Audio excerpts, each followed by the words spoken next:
G'day folks, Wayne for MC News.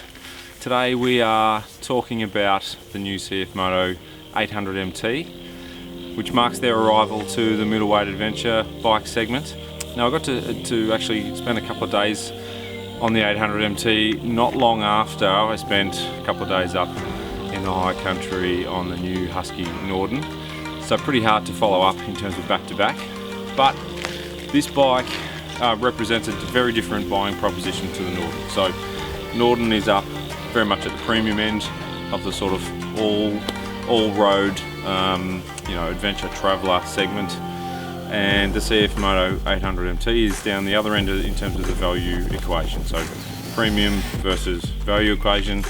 Pricing is extraordinarily aggressive, very, very good value, and it comes loaded from the manufacturer with a whole bunch of stuff. I'll let you guys flick through. You can read all the stuff that comes with, but we're talking, heated grips, quick shifter, crash protection, heated seats, cruise control, all manner of stuff comes with. It doesn't come with traction control, which may have something to do with the deal that they made with KTM in terms of the fact that it runs with a Chinese variant of the old KTM 790 parallel twin. I might just be making that up, that might not be true, but I wonder if there's a thing there. All around it's a pretty good thing, but it's not perfect. There's a couple of rough edges that take the sort of gloss off it for me. Two, really, in particular. One is the fueling. It's quite abrupt, especially off idle and down low. You notice it when you're filtering through traffic on the road, and you'll also notice it when you're trying to have a bit of fun, step the bike sideways, so that on-off feel is still not quite there yet. Now the bikes that we rode, there was a couple there in the group that had an updated map already, so that is coming. And I think the one that I rode with the updated map was definitely better, but it wasn't right yet.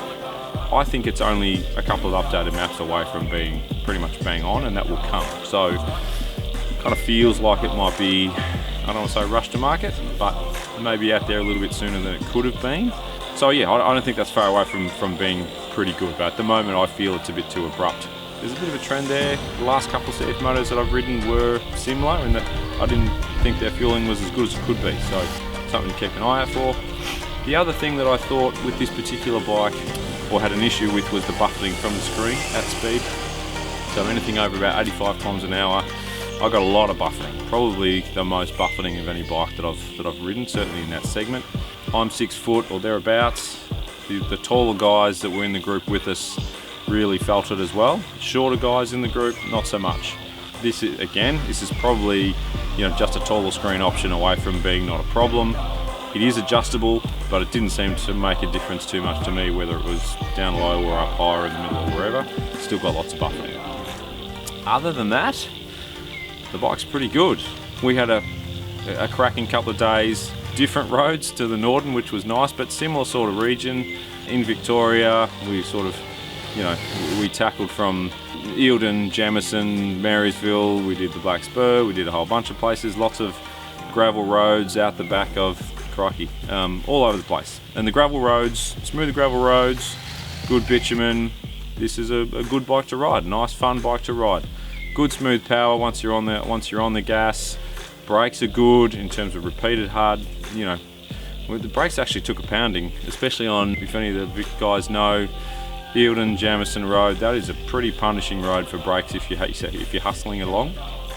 I might have deliberately started at the back of that group for that particular section and worked my way through. The brakes came up fine, suspension was fine, quick shifter worked a treat. Not the smoothest quick shifter in the world, but it works, it's fine.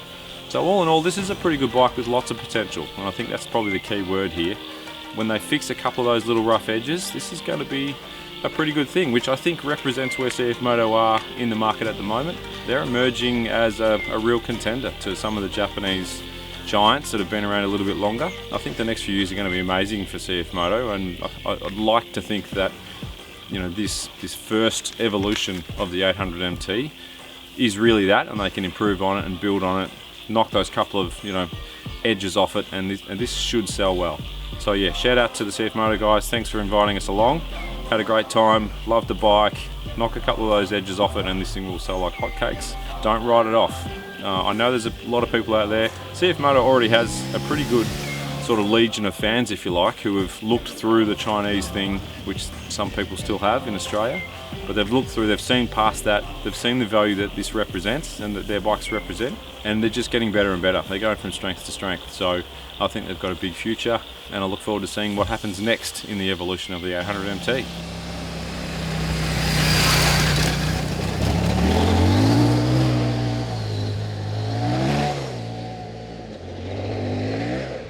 I'll leave it there for today, guys. Thanks again for all your feedback, and we'll catch you soon.